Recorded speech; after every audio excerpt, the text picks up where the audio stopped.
ये मजदूर का हाथ है कातिया, लोहा पिघलाकर उसका आकार बदल देता है। ये ताकत खून पसीने से कमाई हुई रोटी की है। मुझे किसी के टुकड़ों पर पलने की जरूरत नहीं। एक आदमी अपने पिता के सपने के लिए सारे शहर से टकरा गया। ये कहानी है एक ऐसे इंसान की जिसका गुस्सा ही उसका इंसाफ बन गया। 1996 में रिलीज हुई घातक सिर्फ एक एक्शन मूवी नहीं थी, ये एक इमोशनल धमाका था जिसमें सनी देओल ने दिखाया था असली देसी रेज। बाबूजी का इलाज करने आए थे हम लोग, कुत्ता बना दिया उन लोगों ने। हाथ जोड़ते हैं बनारस में, सलाम करते हैं लोग। और यहाँ लेकिन क्या आप जानते हैं इस मूवी के पीछे छिपे हैं शॉकिंग सीक्रेट्स और कुछ ऐसी बातें और फैक्ट्स जो कि बहुत कम लोग जानते हैं। तो चलिए आपको बताते हैं इस मूवी के 15 अननोन फैक्ट्स के बारे में और लास्ट में हम बात करेंगे कि ये मूवी किस हॉलीवुड मूवी की कॉपी है।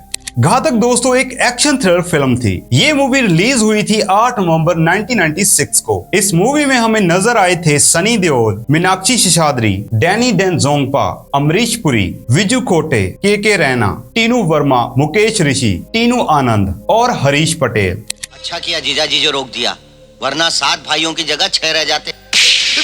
इस फिल्म की स्टोरी, स्क्रीन प्ले, डायरेक्शन और प्रोडक्शन सब राजकुमार संतोषी ने किया था और ये मूवी सनी देओल और राजकुमार संतोषी की साथ में आई तीसरी मूवी थी। इससे पहले ये दोनों साल 1990 में आई मूवी घायल में और साल 1993 में आई फिल्म दामिनी में एक साथ काम कर चुके थे और साल 1996 के बाद सनी देओल और डायरेक्टर राजकुमार संतोषी के बीच दूरियां बढ़ गई थी और आगे चलकर इन दोनों ने कभी भी एक साथ किसी भी मूवी में काम नहीं किया। हालांकि जब सनी देओल और राजकुमार संतोषी एक साथ काम कर रहे थे वो समय इन दोनों के कैरियर के लिए एक गोल्डन पीरियड साबित हुआ था। दोस्तों सनी देओल को अपने पूरे फिल्मी कैरियर में 2 नेशनल और 2 फिल्म फेयर अवार्ड मिल चुके हैं और ये दोनों ही अवार्ड उनकी फिल्म घायल और दामिनी के लिए थे और राजकुमार संतोषी को भी फिल्म घायल के लिए बेस्ट डायरेक्टर, बेस्ट स्टोरी और मूवी दामिनी के लिए बेस्ट डायरेक्टर और फिल्म घातक के लिए बेस्ट स्क्रीन प्ले का फिल्म फेयर अवार्ड मिला था।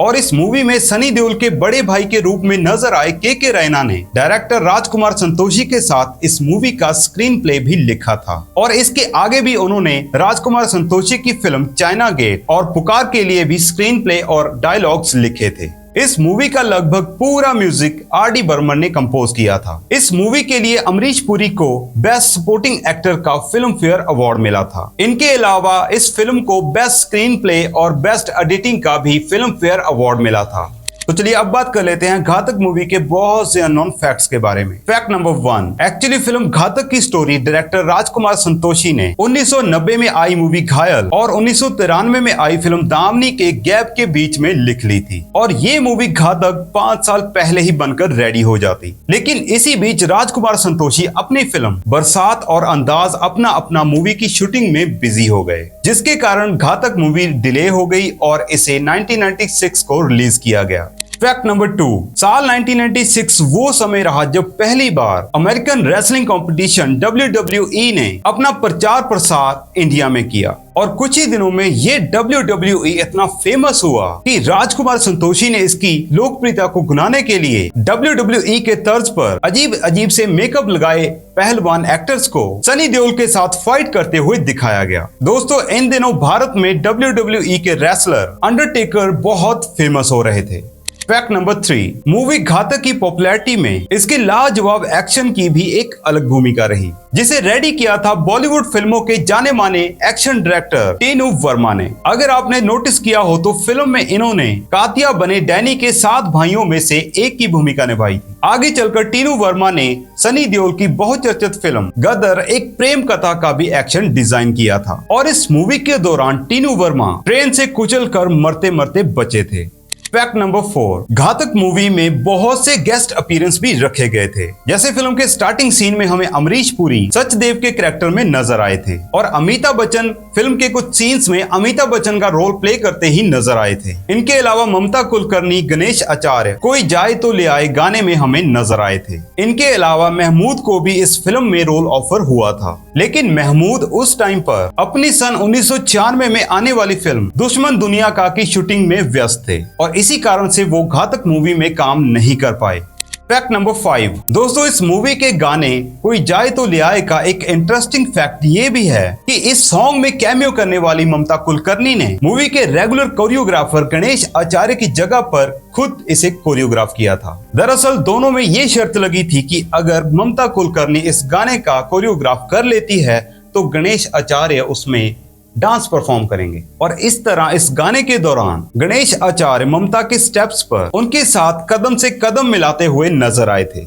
फैक्ट नंबर 6 एक्चुअली दोस्तों, राजकुमार संतोषी ने अपनी फिल्म घातक और घायल इन दोनों की स्टोरी कमल हसन को ध्यान में रखते हुए लिखी थी, लेकिन घायल उनकी एज ए डायरेक्टर बॉलीवुड में पहली डेब्यू मूवी थी और उस टाइम पर कोई भी प्रोड्यूसर कमल हसन के लिए इस मूवी को प्रोड्यूस करने के लिए तैयार ही नहीं थे। और बाद में इस फिल्म को धर्मेंद्र ने खुद प्रोड्यूस किया था और सनी देओल इसमें एज ए लीड एक्टर नजर आए थे। और फिल्म घायल के बाद उन्होंने कमल हसन को अपनी मूवी घातक में कास्ट करने का मन बनाया था और कमल हसन भी साल 1985 के बाद किसी हिंदी मूवी में काम करने वाले थे। और उस टाइम पर टीवी और न्यूज़पेपर में ये आर्टिकल भी चलाया गया था जिसमें लिखा था welcome back to Hindi screen. लेकिन बाद में चलकर कुछ डिस्ट्रीब्यूटर्स ने डायरेक्टर राजकुमार संतोषी को यह समझाया कि उन्हें घातक मूवी में सनी देओल को कास्ट करना चाहिए, क्योंकि सनी देओल के साथ उनकी पिछली मूवी घायल बहुत हिट साबित हुई थी और घायल मूवी को लोगों के द्वारा बहुत पसंद किया गया था। और बाद में राजकुमार संतोषी ने फिल्म घातक में कमल हसन की जगह पर सनी देओल को कास्ट कर लिया था। फैक्ट नंबर 7 फिल्म घातक का एक गाना बदन में चांदनी। एक्चुअली दोस्तों, इस गाने को लिया गया था साल 1985 में आई फिल्म मीठा जहर के एक गाने पी पी प्यारे से। एक्चुअली दोस्तों, इन दोनों ही गानों का म्यूजिक 1970 में जीसस क्राइस्ट सुपरस्टार सॉन्ग से लिया गया था। फैक्ट नंबर 8 मूवी घातक की शूटिंग के टाइम पर मीनाक्षी शेषाद्री और डायरेक्टर राजकुमार संतोषी के बीच बहुत सी प्रॉब्लम चल रही थी, जिस कारण राजकुमार संतोषी ने उस टाइम की कुछ फेमस मॉडल्स को भी इस मूवी में कास्ट करने के लिए अप्रोच किया था, लेकिन वो सब इस रोल के लिए फिट नहीं बैठ रही थी। और बाद में राजकुमार संतोषी ने इस मूवी के लिए रवीना टंडन को भी कास्ट किया था और फिल्म घातक के लिए रवीना टंडन ने लगभग 10 दिन की शूटिंग भी कर ली थी, लेकिन बाद में कुछ प्रॉब्लम के चलते उन्होंने इस मूवी को छोड़ ही दिया और बाद में फाइनली मीनाक्षी शेषाद्री को ही इस फिल्म के लिए कास्ट किया गया। फैक्ट नंबर 9 मूवी घातक मीनाक्षी शेषाद्री के करियर की लगभग लास्ट ही मूवी थी। इस मूवी के बाद उन्होंने फिल्म इंडस्ट्री को छोड़ दिया था और अपनी पूरी फैमिली के साथ वो अमेरिका शिफ्ट हो गई थी और अमेरिका जाके उन्होंने वहां पर अपना एक डांस स्कूल खोला था। और हाल ही में मीनाक्षी शेषाद्री के लाइफ पर एक डॉक्यूमेंट्री भी आई थी जिसका नाम था Meenakshi except her wings. Fact number 10 film Ghatak 1996 को सबसे ज्यादा कमाई करने वाली फिल्मों में से तीसरे नंबर पर थी। दोस्तों, इस मूवी का कुल बजट था 6 करोड़ 25 लाख रुपए और बॉक्स ऑफिस पर इस मूवी ने 15 करोड़ 23 लाख रुपए कमाए थे। इसी लिहाज से इस मूवी को सुपर हिट घोषित किया था। उस साल कमाई के मामले में पहले नंबर पर रही फिल्म राजा हिंदुस्तानी, जिसने 43 करोड़ 14 लाख रुपए कमाए और ऑल टाइम ब्लॉकबस्टर कहलाई। और सेकंड नंबर पर रही फिल्म जीत, जिसने की 16 करोड़ 13 लाख रुपए कमाए और ये मूवी भी सुपर हिट रही।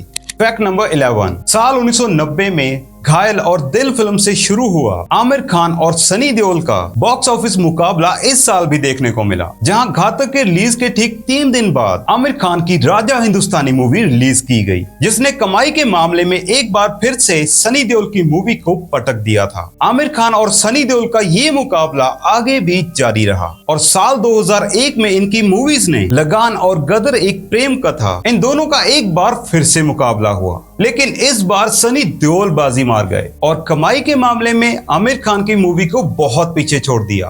फैक्ट नंबर 12 राजकुमार संतोषी ने अपनी पुरानी फिल्मों दामिनी और घायल की तरह इस बार भी अमरीश पुरी को फिल्म की बहुत अहम भूमिका दी। हाँ, इस बार अलग इस मूवी में ये रहा कि पिछली मूवीज की तरह अमरीश पुरी नेगेटिव रोल में नहीं थे। घातक फिल्म अमरीश पुरी की उन गिनी चुनी मूवीज में एक है जहाँ पर उन्होंने सनी देओल के ऑपोजिट खलनायक की भूमिका नहीं निभाई है। नंबर 30 दोस्तों, घातक मूवी का 2004 में Telugu film Aapthudu remake बनाया गया। इस मूवी के मेन लीड पर थे डॉक्टर राजशेखर और अंजलि जावेली। इनके अलावा घातक मूवी के विलन्स में से मुकेश ऋषि भी इस तेलुगु फिल्म का हिस्सा रहे थे। नंबर 40 कोई जाए तो ले आए फिल्म का एकमात्र ऐसा गाना रहा जिसे राहुल देव बर्मन और मजरू सुल्तानपुरी की जगह पर राहत इंदौरी और अनु मलिक ने बनाया था। दरअसल हुआ कुछ यूं था कि शुरू में इस गाने की जगह पर राहुल देव बर्मन के द्वारा बनाया और आशा भोसले के द्वारा गाया गया अक्की नक्की को रखा जाना था, लेकिन राजकुमार संतोषी को ये गाना कुछ खास जमा नहीं, जिसके बाद उन्होंने अनु मलिक से कहकर कोई जाए तो ले आए गीत को बनवाया और फिल्म के उस सीन में शामिल कर दिया। नंबर 50 दोस्तों, आपने कभी नोटिस किया है घातक मूवी का काशीनाथ और हॉलीवुड के टैक्सी ड्राइवर का ट्रेविस बिकल, दोनों में एक अजीब सी सिमिलरिटी है। दोनों ही सिस्टम से परेशान हैं, दोनों ही सोसाइटी के जुल्म के खिलाफ अकेले खड़े हैं। एक तरफ ट्रेविस बिकल न्यूयॉर्क के अंधेरे में जस्टिस ढूंढता है और दूसरी तरफ काशीनाथ अपने पिता के सपने के लिए पूरे एरिया से टकरा जाता है। लेकिन ये बात याद रखना कि घातक मूवी कॉपी नहीं थी टैक्सी ड्राइवर की।